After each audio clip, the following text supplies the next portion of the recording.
जो भी आत्मा है, जो भी कॉन्शियसनेस है, वो लगातार हमें रिमाइंड कराने की कोशिश करती है कि हम अपने पूर्व जन्मों के कर्मों को देखें, समझें कि क्या खाता तुम लेकर आए हो। अगर हमें लगता है कि ये हमें नहीं चाहिए, फॉर एग्जांपल कोई सिचुएशन, कोई लोगों का व्यवहार जो हमें लगता है कि हमें नहीं चाहिए, ये कहीं ना कहीं जैसे लाइफ भी हमें बहुत सारे इंडिकेशंस देती है कि कुछ शिफ्ट हमें अपने जीवन में लाने की ज़रूरत है। फियर जो है लोगों को, वो होता है डेथ का, उसके बाद पब्लिक स्पीकिंग और ऐसे अनेक फियर होते हैं। लेकिन आप सोचिए, अगर इस एक रियलिटी के आधार पर कि मैं रीइंकार्नेट होता हूँ, मैं तो मरता हूँ ही नहीं, ये शरीर मरता है, मैं नहीं मरती, तो जब मैं मरती ही नहीं तो भय तो रहेगा ही नहीं। तो इस तरह से रीइंकार्नेशन को जब हम देखते हैं तो उससे बहुत सारी ऐसी बातें निकल के आती है कि जहाँ ना आपको भय है, ना इनसिक्योरिटी है, आप एक बहुत फ्री तरीके से अपने जीवन को पूरी तरह से जी पाते हैं। ना हमने कार्मिक डेट बनाया है रिश्तों के साथ, लोगों के साथ, सबके साथ जितने कर्मा बनाए हैं वो सब सेटल करते हैं। तो क्या यही एक कारण है कि भगवान की जिस पर कृपा होती है उसके सेटलमेंट जल्दी जल्दी हो जाते हैं और उसके एक जन्म में ही भयंकर दुख झेलने पड़ते हैं उसको? हमने देखा है जैसे ब्रह्मा कुमारीज में भी जो हमारे बड़े हैं ना, जो दादियाँ हैं, हमने उनको देखा है, कोई भी बात आ जाए कभी उनके चेहरे पर शिकन नहीं देखी। बड़ी से बड़ी बीमारी हो, हमने कभी दादियों को उस दर्द के भाव से उनके चेहरे पर एक्सप्रेशंस कभी नहीं देखे। उनसे पूछे ना, कुछ नहीं है, अच्छा है ना, चुकतू हो रहा है, खत्म हो रहा है। तो वो खत्म होने वाला जो फीलिंग है ना, वो हमें वो विश्वास दिलाता है कि फ्यूचर तो बहुत अच्छा है क्योंकि अभी सेटल हो रहा है। बिल्कुल। राइट।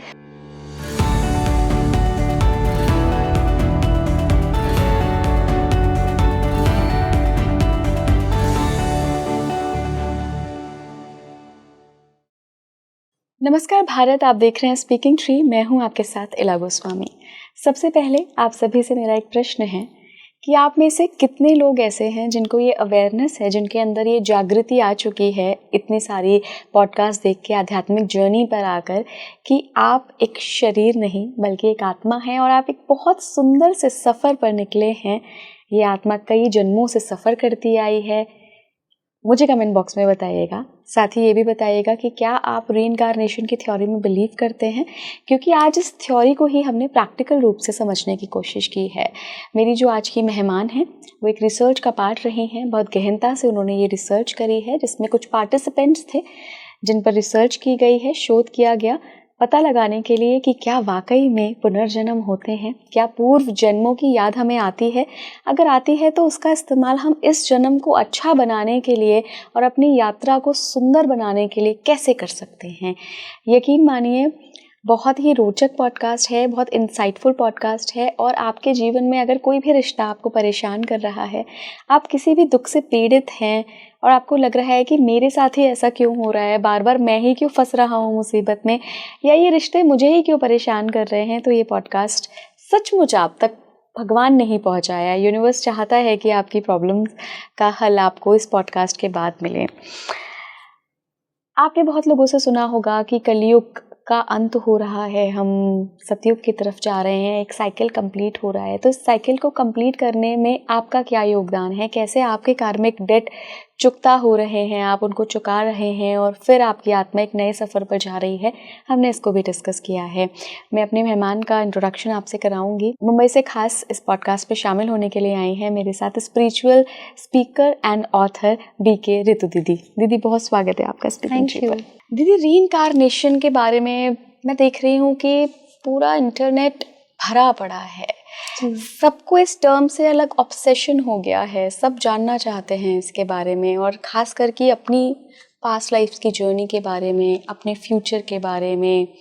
प्रेजेंट मोमेंट में रहना बहुत अच्छा होता है, लेकिन कई बार हमारे कुछ लेसन्स होते हैं जो हमें पास्ट लाइफ से भी जानकर पता चलते हैं। बिल्कुल। तो आज हम इस रीइंकार्नेशन की थ्योरी पे बात करेंगे, साथ ही जो आपकी अपनी रिसर्च रही है, जिन पार्टिसिपेंट्स पे आपने रिसर्च करी है, उसको भी हम जानने की कोशिश करेंगे। बिल्कुल। सबसे पहले दीदी, अगर रीइंकार्नेशन की मैं बात कर रही हूँ तो किसका रीइंकार्नेशन? ये शरीर तो यहीं रह गया जी, तो फिर जाता क्या है?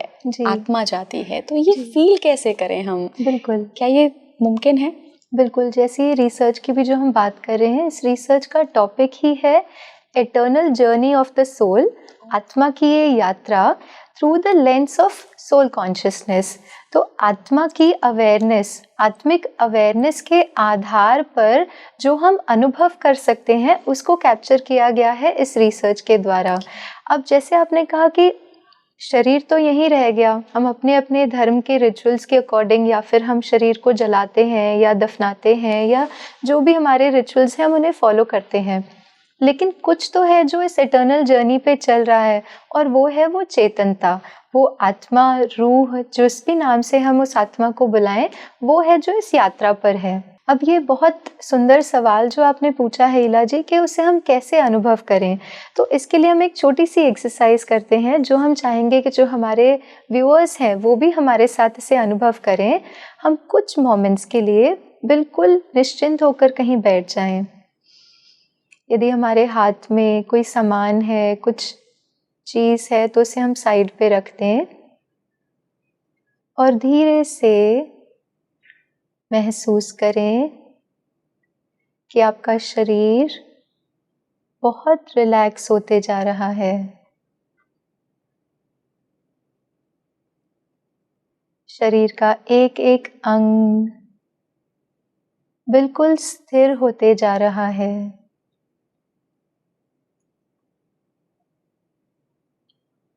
अब धीरे से हम अपने संकल्पों को ऑब्जर्व करें। उन संकल्पों को देखिए, उन्हें दबाइए या रोकिए नहीं, बस ऑब्जर्व करें। अब हम अपने आप से पूछें कि ये संकल्प रचने वाला कौन?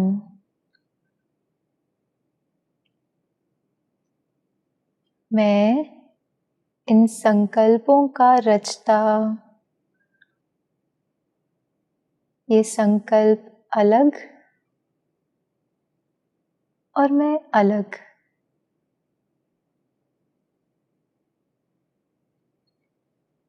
मैं वो ऊर्जा जो इन संकल्पों को, इन भावनाओं को क्रिएट करता हूँ।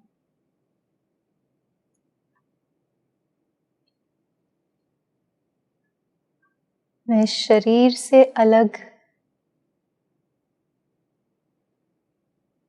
वो चेतनता, वो एनर्जी जो इस शरीर को चलाती है।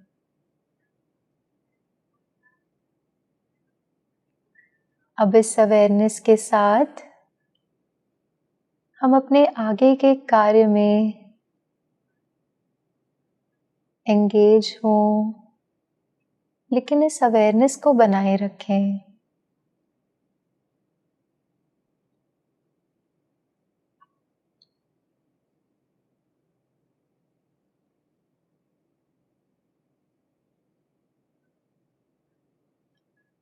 धीरे से अपनी आंखें खोलें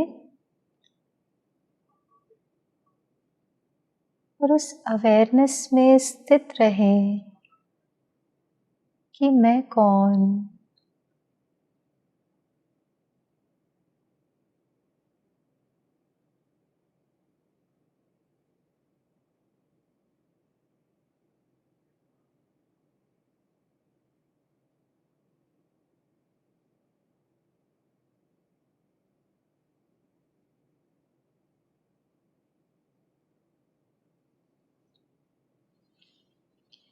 जैसे हमने महसूस किया कि मैं अलग हूँ, है ना, शरीर से अलग, संकल्पों से अलग, तो ये है वो रियलाइजेशन कि मैं कौन, वो चेतनता जो इस यात्रा पे है, ह्यूमन बीइंग, तो वो बीइंग जो इस ह्यूमन जर्नी पे है।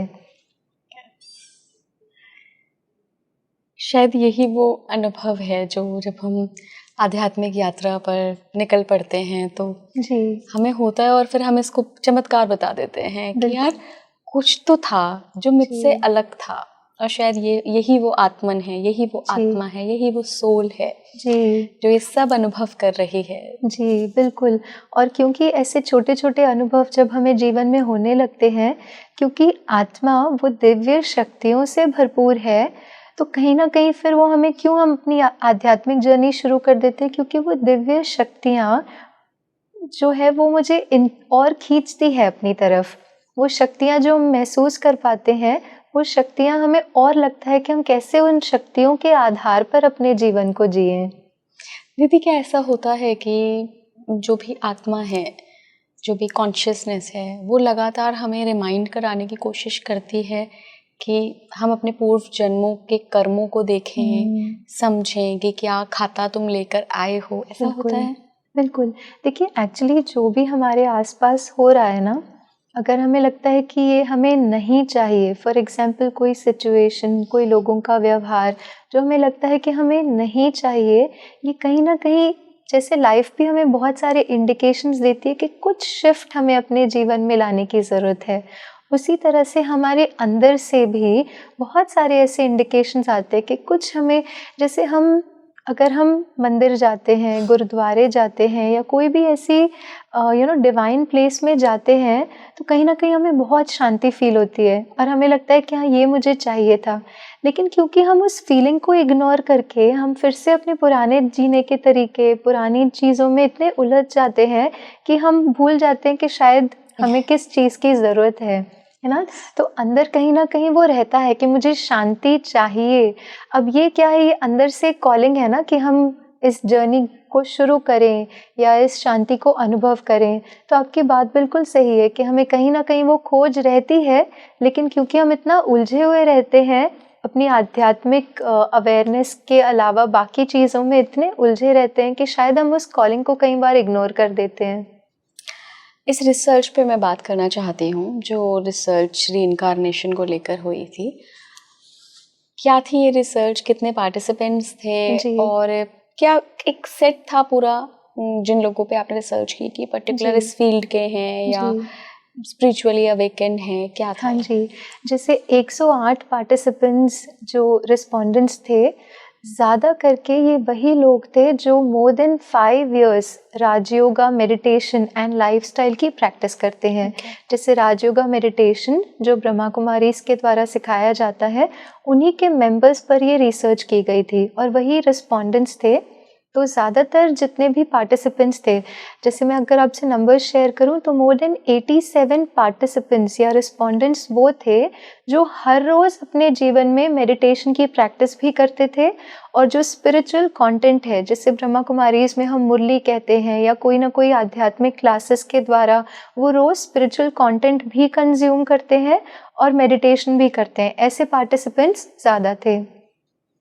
और बेसिकली जो रिसर्च का ऑब्जेक्टिव था वो यही था कि जैसे हम सोल कॉन्शियसनेस की बात करते हैं, हम रीइंकार्नेशन की बात करते हैं, तो क्या ये सिर्फ एक बिलीफ है या इस बिलीफ से डीपर भी कुछ है?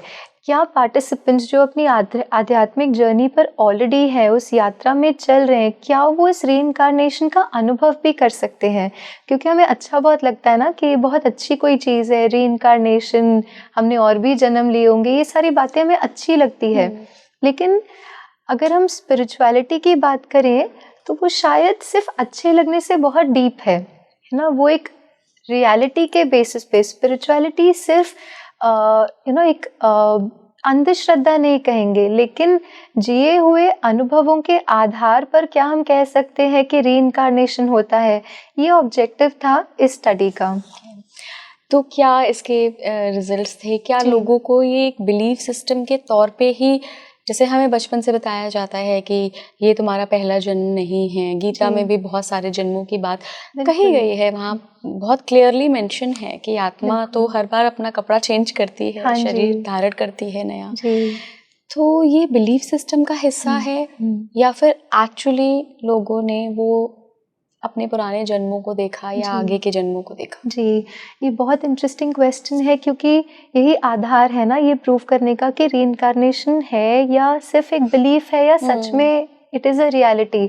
तो यहाँ पर मैं एक और बात लाना चाहूँगी इला जी कि ये जो रिस्पोंडेंट्स जिन्होंने ये रिस्पॉन्सेस दिए हैं, वो ज़रूरी नहीं है इंडिया से थे, क्योंकि इंडिया में हमने अपने शास्त्रों के द्वारा कहीं ना कहीं सुना हुआ है कि रीइंकार्नेशन होता है, जन्म, कर्म का जन्म से कनेक्शन, ये सारी बातें हमने बहुत सुनी है।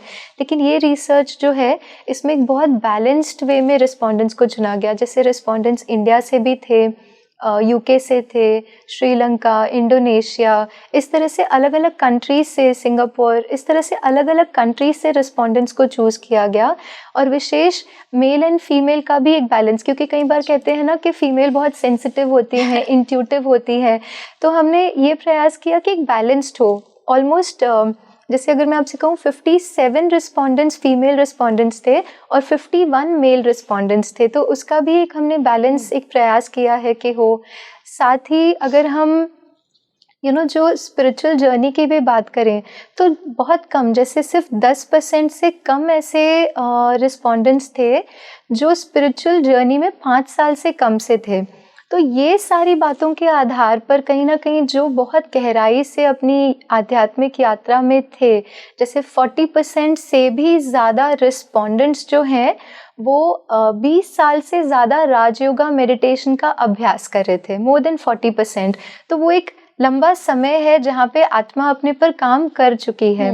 अब इन ऐसे रिस्पोंडेंट्स जिन्होंने अपने पर इतना कार्य किया है, इनको जब पूछा गया कि आपको सोल क्लैरिटी कितनी है, ये क्लैरिटी कितनी है कि आप आत्मा है, शरीर नहीं है, तो ऐसे आपको बताते हुए बहुत अच्छा लग रहा है कि 90% से भी ज़्यादा ऐसे रिस्पोंडेंट्स थे जिन्होंने ये कहा कि उन्हें पूरी क्लैरिटी है कि वो सोल है, वो ये शरीर नहीं है, लेकिन इस शरीर को चलाने वाली वो चेतनता या वो शक्ति है। अब ये हो गया सोल कॉन्शियसनेस की क्लैरिटी। अब सोल कॉन्शियसनेस का बहुत स्ट्रॉन्ग कनेक्शन है विद रीइंकार्नेशन, राइट। तो रीइंकार्नेशन में भी इस रिसर्च में 2 बातें ली गई। एक बात है कि आपका बिलीफ, मीनिंग आप कितना मानते हैं कि रीइंकार्नेशन होता है, तो उसमें भी आपको बताते हुए बहुत अच्छा लग रहा है कि मोर देन 90% जो रिस्पोंडेंट्स थे वो बिलीव करते थे सोल कॉन्शियसनेस पर, कि वो आत्मा है और वो रीइंकार्नेशन की जो जर्नी है उसमें वो बिलीव करते थे। लेकिन सबसे इंटरेस्टिंग बात जो इस रिसर्च में निकल कर आई है वो ये है कि मोर देन 60%, मीनिंग 64% रिस्पोंडेंट्स जो हैं वो ना सिर्फ रीइंकार्नेशन पे बिलीव करते थे, लेकिन ऐसे थे जिन्होंने या तो फिर पास्ट लाइफ या अपनी फ्यूचर लाइफ को एक्सपीरियंस किया था उस यात्रा में। सपोज मैं 20 साल से राजयोगा का अभ्यास कर रही हूँ, तो उस अभ्यास में कहीं ना कहीं या तो फिर कई बार या तो फिर कभी कभी मुझे अपने किसी न किसी पास्ट या फ्यूचर लाइफ का अनुभव रह चुका है। अब इसका आधार यही है क्योंकि हमने सोल कॉन्शियसनेस को जिया, सिर्फ सुना या समझा नहीं, लेकिन सोल कॉन्शियसनेस को जिया। तो क्योंकि मैंने सोल कॉन्शियसनेस को जिया है तो उस सोल की यात्रा को देखना मेरे लिए बहुत आसान है। Yes right. तो ये बात हमने इस रिसर्च से समझी कि सोल कॉन्शियसनेस और रीइंकार्नेशन सिर्फ एक बिलीफ नहीं है, बिलीफ तो है ही, लेकिन बिलीफ के साथ साथ ये वो लाइफ एक्सपीरियंसेस हैं जो रीइंकार्नेशन को प्रूव करते हैं, जहाँ पे खुद मैंने अपने जीवन में पास्ट के कोई ऐसे इंसिडेंट्स देखे हैं, पास्ट के कुछ ऐसे संबंध देखे हैं, या फिर फ्यूचर का अपना कोई ऐसा एस्पेक्ट देखा है जो मुझे इस यात्रा में, अपनी जर्नी में कोई ना कोई ऐसी लर्निंग या कोई ऐसी बात इम्प्लीमेंट करने में मदद करता है। जैसे एक छोटा सा अनुभव अगर हम फिर से एक और बार करें, जैसे अगर हम बैठे हैं अभी और हम देखते हैं कि हमारे सामने, आंखों के सामने बहुत सारे दरवाजे हैं, ये भी आप और हमारे जो व्यूअर्स हैं वो हमारे साथ कर सकते हैं। जैसे हम चाहेंगे कि आप देखें, आपके सामने बहुत सारे दरवाजे हैं और आप धीरे से उन दरवाज़ों की तरफ चलकर जाते हैं। आपने पहला दरवाज़ा खोला और आप देखते हैं आपके इस लाइफ टाइम के, इस जन्म के आपके संबंधी, आपके फ्रेंड्स, सभी लोग आपके सामने हैं। और जैसे ही आपने दरवाज़ा खोला, वो आपको देखकर मुस्कुरा रहे हैं। आप भी मुस्कुराते हैं, धीरे से बाहर आते हैं और वो दरवाज़ा बंद करते हैं। आप थोड़ा सा आगे चलकर दूसरा दरवाज़ा खोलते हैं। उस दरवाजे के अंदर भी ऐसे ही कुछ बहुत प्यारे रिश्ते, कुछ लोग, ऐसी ही कुछ परिस्थितियाँ। आप फिर मुस्कुराते हैं, धीरे से बाहर आते हैं, एक और दरवाज़ा, और ऐसे कई दरवाजे जो आपके सामने हैं।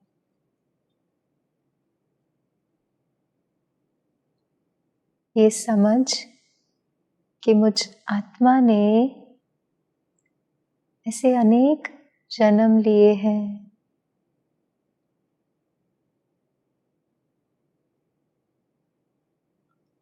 हम धीरे से अपनी आंखें खोलें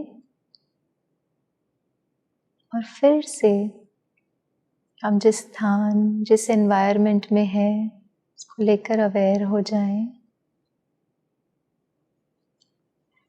अब जैसे एक बहुत छोटी सी प्रैक्टिस थी, लेकिन इस प्रैक्टिस से क्या रियलाइजेशन आपको लगता है हुआ कि ये एक जन्म और ऐसे अलग अलग जन्म, इससे क्या वो महसूसता आपको आई, जो भी आपको?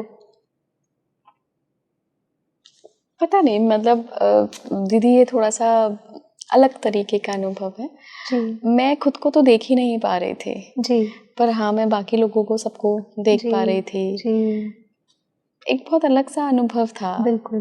बहुत अलग सा घर देखा मैंने। जी आई डोंट नो किसका घर था वो, बट जी। जैसे जब आपने विजुलाइज कराया कि आप अपने लोगों को देखें, तो फिर मैंने उन लोगों को देखना शुरू किया। बट आई डोंट नो वो घर पहचाना हुआ ऐसा नहीं था, जी।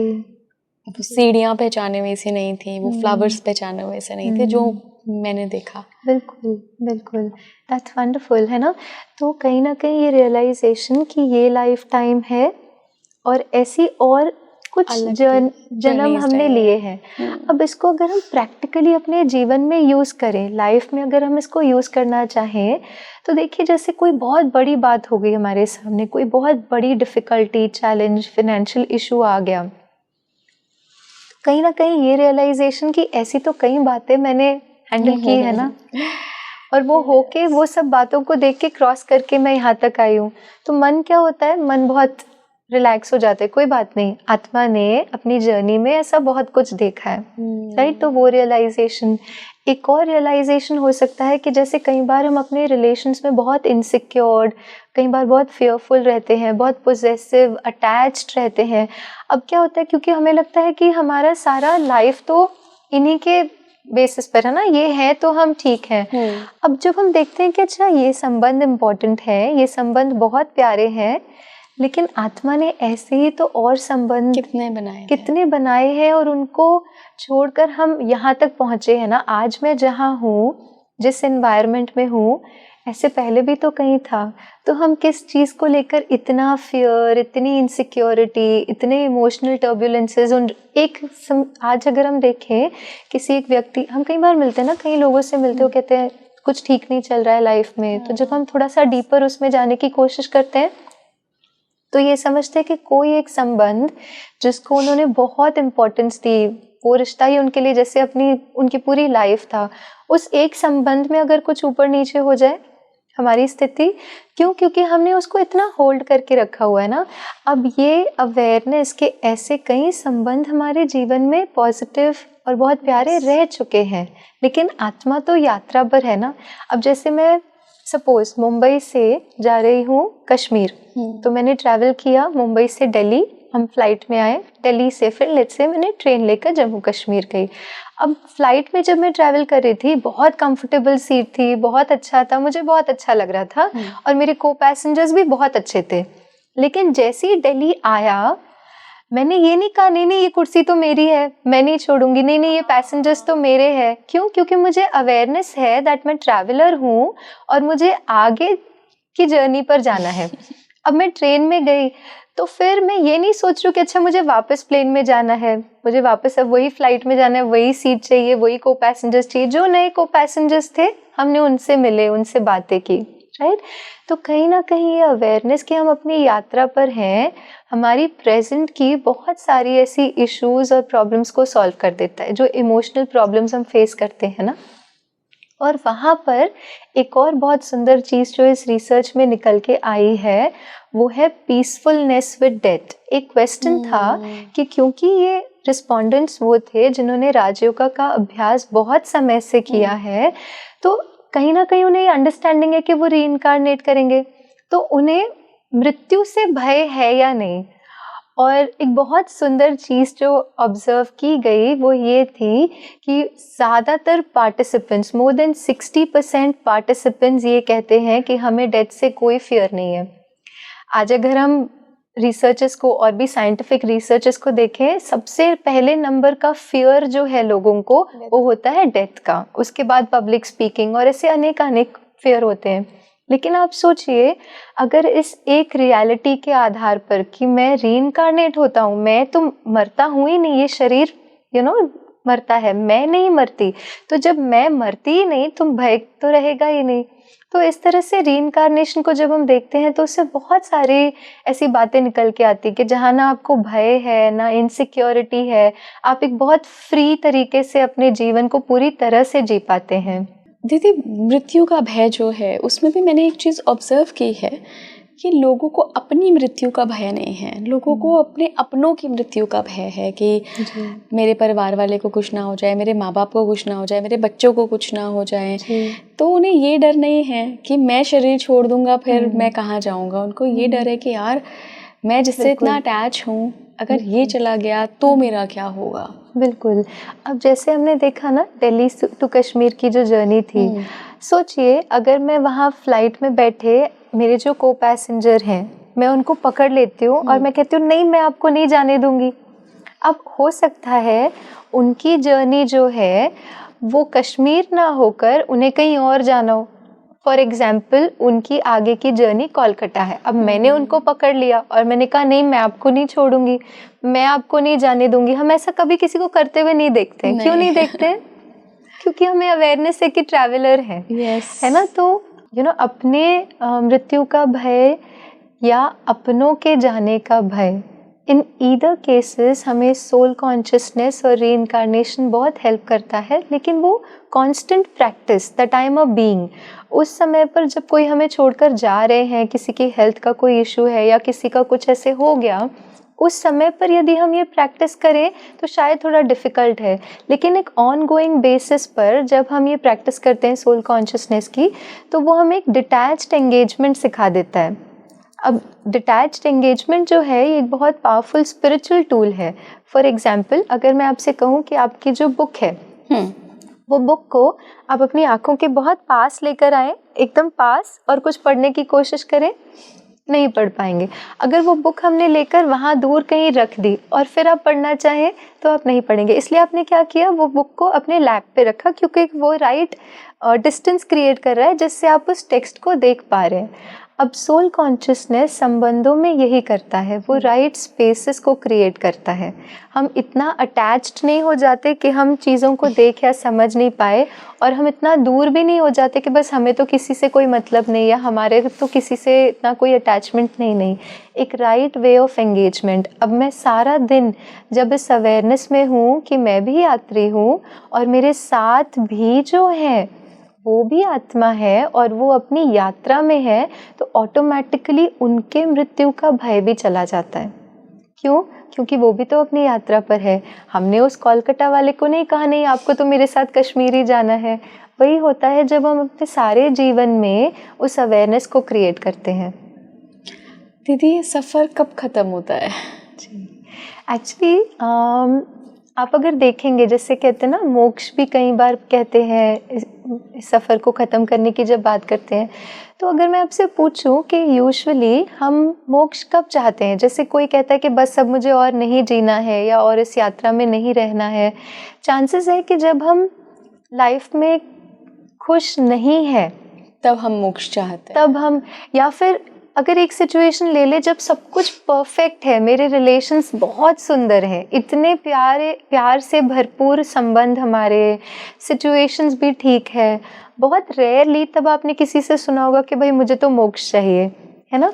विच मीन्स कहीं ना कहीं ये अंडरस्टैंडिंग कि हमें मोक्ष जो है वो जीवन की इस यात्रा से नहीं लेकिन दुखों से चाहिए, जहाँ पे हम ठीक नहीं है, खुश नहीं है, हमें लगता है हम उससे दूर हो जाएं, है ना। लेकिन जहाँ हम ठीक है तो हमें लगता है क्योंकि सोल जो है, आत्मा जो है, जब वो शरीर धारण करती है तभी ही शरीर के द्वारा अपने 7 गुणों को एक्सप्रेस करती है।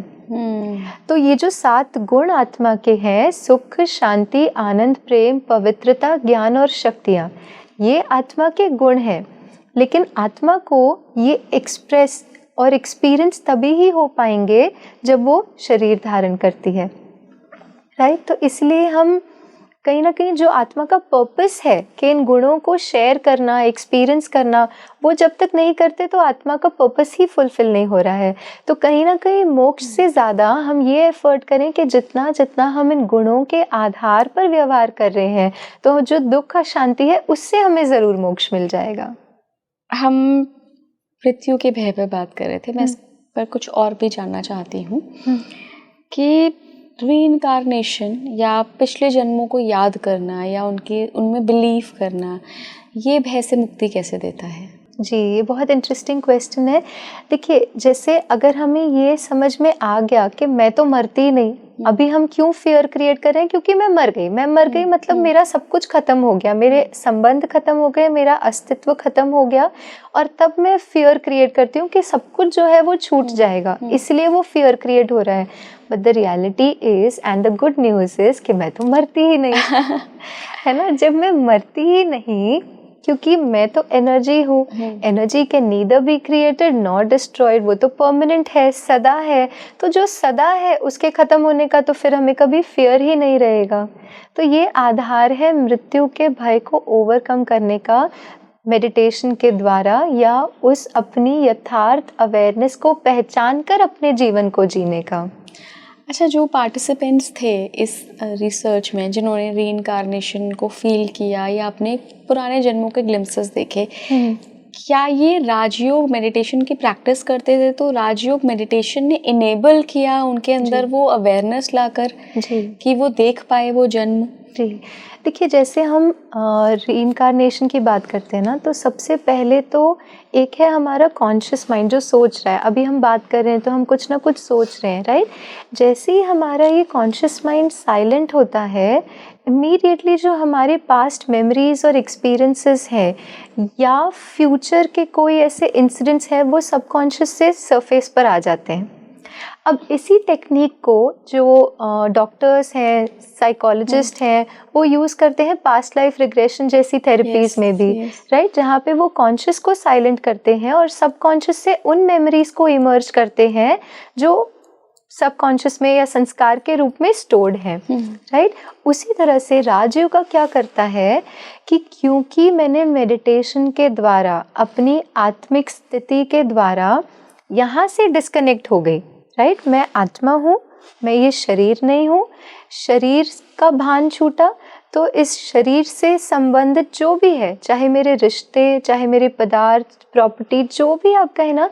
देखिए, आज अगर हम बैठे, तुम्हारे संकल्प किन बातों को लेकर चलते हैं? देह, बॉडी, देह के संबंध, देह की दुनिया, देह के पदार्थ, इन्हीं सब चीज़ों से रिलेटेड चलते हैं। जैसे ही मैंने ये अवेयरनेस क्रिएट किया that I am a being, मैं आत्मा हूँ, हम इमीडिएटली इसके भान से परे हो गए। जैसे ही परे हुए, कॉन्शियस मन, चेतन मन शांत और तब फिर सबकॉन्शियस में जो भी हमारी मेमोरी स्टोर्ड है वो इमर्ज हो जाती है। तो इस तरह से राजयोगा कई बार पार्टिसिपेंट्स को हेल्प करता है कि वो अपनी पास्ट या फ्यूचर के एक्सपीरियंसेस को भी अपने एक्सपीरियंस या कॉन्शियस पे ला पाए या सरफेस पर ला पाए। तो ये राजयोगा एक टेक्निक है डेफिनेटली जो बहुत हेल्प करता है, जहाँ पे देखिए हो ये रहा है कि आप कॉन्शियस को ऑटोमेटिकली साइलेंट करके और फिर अपनी नई प्रोग्रामिंग भी कर सकते हैं। जैसे राजयोगा में सपोज मैंने देखा कि मैं इस सिचुएशन में हूँ, मैंने अपने पास्ट का कोई सिचुएशन एक्सपीरियंस किया। अभी कई बार पार्टिसिपेंट्स को दिखता है, कई बार पार्टिसिपेंट्स सिर्फ महसूस कर पाते हैं। दोनों प्रकार के रिस्पोंडेंट्स हमने देखे। जैसे कुछ है जो बहुत क्लियरली उस सिचुएशन को देख पाए, कुछ है जो उस एक्सपीरियंस को अपने मन में फिर से क्रिएट कर लेते हैं। अब वो क्रिएट किया, लेकिन वो अवेयरनेस है that I am a peaceful being. अब यदि मैंने कुछ अच्छे एक्सपीरियंसेस रिक्रिएट किए या सरफेस पर लाए तो बहुत अच्छी बात है, लेकिन कई बार पास्ट के कुछ ट्रॉमास भी होते हैं जिन्हें हमें हील करना होता है, और वहाँ पर राजयोगा ऐसे हेल्प करता है क्योंकि मुझे ये अवेयरनेस है that I am a peaceful being. तो उसी अवेयरनेस के साथ अपनी उस पास्ट के ट्रॉमा को मैं देख रही हूँ और मैंने वो पीसफुल थॉट क्रिएट किया that I M okay, I am peaceful, मैं हूँ ही शांत स्वरूप। जैसी अवेयरनेस के साथ उस सिचुएशन में मैंने उस शांति को क्रिएट किया, वो ट्रॉमास अपने आप हील होना शुरू होते हैं। तो over a period of time जो मेरी लाइफ की क्वालिटी है, जो मेरे लाइफ के एक्सपीरियंसेस हैं, वो ऑटोमेटिकली पॉजिटिव होना शुरू हो जाते हैं क्योंकि मैंने बहुत सारे उन ट्रॉमास को नोइंगली अननोइंगली हील कर दिया विथ राइट अवेयरनेस। तो एक है हम साइंटिफिक टूल्स को यूज़ करके हम पास्ट के ट्रॉमास को हील करें, which is also okay, but यहाँ पे ये हो रहा है क्योंकि कॉन्स्टेंटली, अब देखिए जैसे मैंने एक सिचुएशन को हील कर दिया लेकिन मैंने अपने अवेयरनेस में चेंज नहीं लाया, तो आज कोई सिचुएशन मेरे सामने आ गई तो फिर मैंने कोई ना कोई ट्रॉमा क्रिएट किया। और हम पूरी जर्नी में बहुत सारे ऐसे, तो ये तो ऐसे हो गया, एक बार चोट लगाई उसको हील किया, फिर दूसरी चोट लगाई उसे हील किया। बहुत ज़्यादा एफर्ट और एनर्जी जा रहा है टू हील ट्रॉमास, और अगर वो नहीं कर पा रहे हैं तो हमारे लाइफ के एक्सपीरियंसेस वैसे हो रहे हैं। पर जहाँ पे हम राजयोगा की बात करते हैं, कहीं ना कहीं क्योंकि awareness is there that I am a being, मैं आत्मा इस यात्रा पर हूँ, तो ना मैंने नए ट्रॉमास क्रिएट किए अपनी उस अवेयरनेस के आधार पर, क्योंकि ना मैं किसी से अटैच्ड हूँ, ना मैं कोई चीज़ हासिल करना या पोजेस करना चाहती हूँ। तो क्योंकि ये राइट अवेयरनेस से मैंने अपने जीवन को जिया, एक डिटैच्ड एंगेजमेंट से अपने जीवन को जीना शुरू किया, सब कुछ करते हुए लेकिन मेरे मन की स्थिति स्टेबल, मैंने कोई नए ट्रॉमास नहीं क्रिएट किए, और जर्नी में अपने आप पास्ट के ट्रॉमास हील होते गए, तो लाइफ की क्वालिटी अपने आप इम्प्रूव होते गई। बेहतरीन। दीदी एक और प्रश्न है मेरा, जैसा आपने बताया कि कुछ जो पार्टिसिपेंट्स थे उन्होंने अपने पिछले जन्म देखे जो पूर्व जन्म होते हैं, कुछ ने फ्यूचर देखा जी। तो आत्मा ने जिस जर्नी को अभी तय ही नहीं किया है, जिस जर्नी पे वो निकली ही नहीं है, अभी तो इसी शरीर में है, वो कैसे जन्म वो देख सकते हैं? बिल्कुल, देखिए जैसे आत्मा ने उस जर्नी, इस जर्नी में, इस साइकिल में उस जन्म को अब तक नहीं जिया, लेकिन ये साइकिल बहुत बार रिपीट कर चुके हैं। That's absolutely right. जैसे हम देखें ना, प्रकृति की हर चीज साइक्लिक है ना। सीजन्स को देखें, सीजन 4 सीजन्स, फिर सीजन खत्म नहीं होती, लेकिन नई वही सीजन फिर से रिपीट होती है, सारी साइकिल।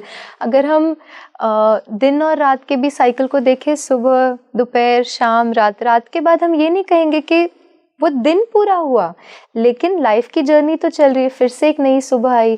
तो उसी तरह से आत्मा अपनी जर्नी में वो साइक्लिक जर्नी में है। तो एक सर्कल में उसने नहीं देखा है, लेकिन इस अनेक सर्कल में उसने उस फ्यूचर के बर्थ को भी ऑलरेडी एक्सपीरियंस किया हुआ है। और ये हमें राजयोगा से अंडरस्टैंडिंग मिलती है कि ऐसे कई साइकिल्स हमने पूरे किए हैं, अनगिनत साइकिल्स हमने पूरे किए हैं। तो दीदी कभी ऐसा हो सकता है कि इससे पहले भी इला जन्मी हो, इससे पहले भी आप जन्मी हो? बिल्कुल, हम पहले भी इसी तरह से पिछले साइकिल में हम ऐसे ही यहीं बैठकर इसी तरह से हमने बातें की होंगी और एक बहुत सुंदर कॉन्वर्सेशन को पिकअप किया है। क्या यही कारण है कि मेरे काफ़ी सारे गेस्ट ये बात बोलते हैं कि पॉडकास्ट से निकलने के बाद जब वो पॉडकास्ट सुनते हैं तो उनको खुद भी ये अंदाज़ा लगाना मुश्किल होता है कि ये बोल कौन रहा है? बिल्कुल, that's again a very important. देखिए कई बार क्या होता है कि जैसे मैंने एक्सपीरियंस किया है, कई बार एक प्रैक्टिस जो मैंने अपने जीवन में बहुत स्ट्रांगली धारण की है कि मैं कहीं भी सेवा के लिए जाती हूँ ना, तो मैं एक थॉट ज़रूर क्रिएट करती हूँ, आई सरेंडर। मतलब मैं उस दिव्य शक्ति को अपनी मन बुद्धि बिल्कुल सरेंडर करती हूँ। क्यों? क्योंकि मैं जानती हूँ कि मैं जितना कर सकती हूँ उससे कहीं ज़्यादा वो परमात्मा कर सकते हैं। और दूसरा, मैं नहीं जानती कि जो ये सुनेंगे उन्हें क्या चाहिए, लेकिन वो जानते हैं कि आत्माओं को क्या चाहिए। तो मेरी एक बहुत स्ट्रॉन्ग प्रैक्टिस ये रहती है कि I surrender, I don't exist, जो है वही है। अब इन सिचुएशंस में क्या होता है कि वो दिव्य शक्ति हमें मदद करती है उस ज्ञान को सही तरीके से लोगों तक रखने के लिए। तो ये सरेंडर कई बार वो दिव्य शक्ति अपने आप अपना काम कर लेती है ना। तो इसलिए भी लोगों को लगता है कि हमने कई बार कुछ ऐसा बोल दिया जो शायद हमने कॉन्शियसली सोचा नहीं था। वो हो सकता है या तो फिर हमारी कोई सबकॉन्शियस में स्टोर्ड कोई अनुभव के आधार पर बात हो, या तो फिर उस डिवाइन इंटरवेंशन का एक हिस्सा हो जहाँ पे वो हमारे द्वारा कुछ कराते हैं। और फ्यूचर के लिए कई बार लोग कहते हैं ना, जैसे उन्होंने पहले कभी वो एक्सपीरियंस कर लिया था और वो सिचुएशन अब हो रही है, तो उन्हें लगता है कि अच्छा ये कैसे हो रहा है, वो भी उन्होंने फ्यूचर कहीं ना कहीं एक्सपीरियंस कर लिया होता है। मतलब इस साइकिल का जो फ्यूचर है वो उन्होंने कहीं पास्ट में एक्सपीरियंस किया होता है, और जब वो सिचुएशन हो रही होती है तो उन्हें लगता है अरे ये तो मैंने कहीं देखा हुआ है या महसूस किया हुआ है। तो ये सारी कहीं ना कहीं वो एक्सपीरियंसेस हैं जो हमें पास्ट और फ्यूचर में जो है थोड़ा सा ग्लिम्स देते हैं। दीदी, एक समस्या से ज़्यादा लोग इसी उधेड़ बुन में रहते हैं कि हमारे अपने रिश्ते हमारे खिलाफ क्यों हैं। पिता जो हैं उनको बेटे से प्रॉब्लम है, बेटे को पिता से प्रॉब्लम है, माँ से प्रॉब्लम है, या अपने आपस में परिवार में ही प्रॉब्लम है। इस प्रॉब्लम से डील करने के लिए कैसे हम पूर्व जन्मों की मदद ले सकते हैं? कैसे हमको वो थ्योरी या वो एक कॉन्सेप्ट हमें इन सब चीज़ों से निकाल सकता है कि ये परिवार तो आपने खुद चुना है, ये आपके ही कर्मों का फल है। That's right. जैसे देखिए, हमने साइकिल की बात की ना, हमने सीजन्स की बात की, हमने दिन और रात के साइकिल की बात की। उसी तरह से ये वर्ल्ड साइकिल भी है, सतयुग, त्रेता, द्वापर, कलयुग। अब कलयुग के बाद एक शिफ्ट है सतयुग, राइट। लेकिन ये अब हम जानते हैं कि अभी हम फिलहाल कलयुग में हैं। अब कलयुग का मतलब क्या है? हमने ये पूरी साइकिल कवर की है। और इस पूरी साइकिल में हम जितनी आत्माओं के साथ मिले हैं उनके साथ कोई ना कोई कार्मिक एक्सचेंज हमारा रहा हुआ है। और अब क्योंकि ये इस साइकिल का एंड है, हमें वो सारे अकाउंट सेटल भी तो करने हैं ना, तब तो वो सतयुग की नई साइकिल शुरू होगी। तो अब आप देखेंगे इस समय पर ज़्यादातर लोग अपने संबंधों में बहुत संतुष्ट नहीं हैं। अगर हम 50 इयर्स पहले की भी बात करें, अगर मैं अपने पेरेंट्स और उनके बड़ों की भी बात करूं, संबंधों में बहुत संतुष्टता थी। थोड़ा ऊपर नीचे होता था लेकिन चीज़ें मैनेज हो जाती थी, बच्चे बड़े हो जाते थे, सब कुछ ठीक रहता था। लेकिन आज अगर हम पिछले 50-70 इयर्स को ही देखें, संबंधों में बहुत ज़्यादा डिससेटिस्फैक्शन बढ़ते जा रही है। अब इसका रीज़न ये है क्योंकि जितने अकाउंट हमने नेगेटिव बनाए हुए हैं सबको रिटर्न भी तो करना है। जितना लोन हमने लिया हुआ है, किसी का कुछ लिया हुआ है, किसी की शांति छीन ली, किसी का सुख छीन लिया, किसी से प्यार ले लिया, किसी को बिट्रेयल दे दिया, अब वो सारा हमारे सामने आएगा और वो सेटल करना है। और वो सेटल करने के लिए बहुत ज़रूरी है, देखिए पास्ट में जो हमने कर्म क्रिएट किए, कर्म कुड बी माय थॉट, वो भी एनर्जी है, माय वर्ड्स वो भी एनर्जी है, और मेरा बिहेवियर, मन वचन कर्म जो भी मैंने किया, it all counts in my spiritual bank account. तो पास्ट में मैंने जो भी क्रिएट किया उसके आधार पर मेरे प्रेजेंट के जो एक्सपीरियंसेस हैं और सिचुएशंस हैं वो बन रही है। लेकिन मेरे प्रेजेंट के जो थॉट वर्ड एक्शन है वो कहीं ना कहीं मेरे फ्यूचर को, मेरे आगे की जो जर्नी है उसको डिटर्मिन कर रहे हैं। और क्योंकि ये टाइम सेटल करने का है, दो तरीके हैं, एक है या तो भोगना जो अभी हम कर रहे हैं, और दूसरा है भोगने की जगह हम उसे सेटल करें प्यार से, योग के द्वारा, या भोग या योग।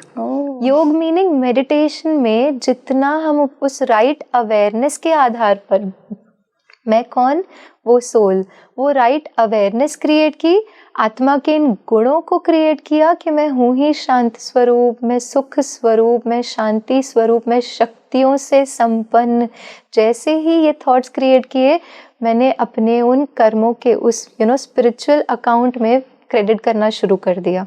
क्योंकि मैंने क्रेडिट किया, अपने आप जो डेबिट जो हुआ था वो अपने आप सेटल होने लगा। सो समवेयर अगर हमें लगता है कि हमारे आसपास संबंधों में बहुत ऊपर नीचे है, आज से एक शिफ्ट हम लाएं, हम वो अवेयरनेस क्रिएट करें that I am a being, और वो भी वो आत्मा है। हम अपनी जर्नी पर हैं और ना हम उन्हें जज करें, ना हम उन्हें लेबल, चाहे वो हमारे साथ जो भी कर रहे हैं ना, ये समझना कि वो सही है। ये प्रैक्टिस करना शायद थोड़ा डिफिकल्ट हो सकता है क्योंकि हम क्या देख रहे हैं, हम अभी की सिचुएशन देख रहे हैं, लेकिन जैसे ही समझा कि अरे हम तो यात्रा पर है ना, हम तो हम हो सकता है मैंने उस आत्मा से किसी जन्म में ऐसा ही कुछ किया है और अब वो रिटर्न आ रहा है, राइट, तो वो सही हो गया। तो जैसे ही वो सही हो गए, आत्मिक कॉन्शियसनेस के आधार पर, रीइंकारनेशन के आधार पर सब कुछ सही देखना शुरू किया, मेरे राइट कर्मा होना शुरू हो गए, और वो हमारा एक बहुत सुंदर फ्यूचर, क्योंकि कलयुग के बाद नई साइकिल में, सतयुग में भी तो हमें ही आना है। तो जब हमें आना है तो हमें अपने कर्मों को इतना श्रेष्ठ अभी तो बनाना है। और इसीलिए आप देखेंगे, जैसे ना अगर 20 साल पहले जब मैं आध्यात्मिकता से जुड़ी, मेरे पूरे कॉलेज में हम सबको इनविटेशन था, कुछ एक प्रोग्राम था जहाँ पे दादी जानकी आए हुए थे हमारे नियर बाय सेंटर पर, और कुछ प्रोग्राम्स में भी बहुत सारे स्टूडेंट्स को इनविटेशन था, लेकिन पूरे कॉलेज में से I was the only one जो गई थी। लेकिन आज अगर हम देखें ना, तो स्पिरिचुअलिटी की अवेयरनेस बहुत ज़्यादा है। Exactly. बच्चे भी आज आध्यात्मिकता की तरफ मुड़ रहे हैं। यूथ को हम देखें, भले वो बहुत सारी चीज़ें सही ना भी कर रहे हो, लेकिन वो कहीं ना कहीं वो शांति चाहते हैं और वो शांति का प्रयास कर रहे हैं। ये इंडिकेशन है कि अब हमें वापस सतयुग की तरफ जाना we have to go back to our original nature of peace. हमें उस शांति की शक्ति को अपने अंदर क्रिएट करना है, क्योंकि अब समय है वो ट्रांजिशन का।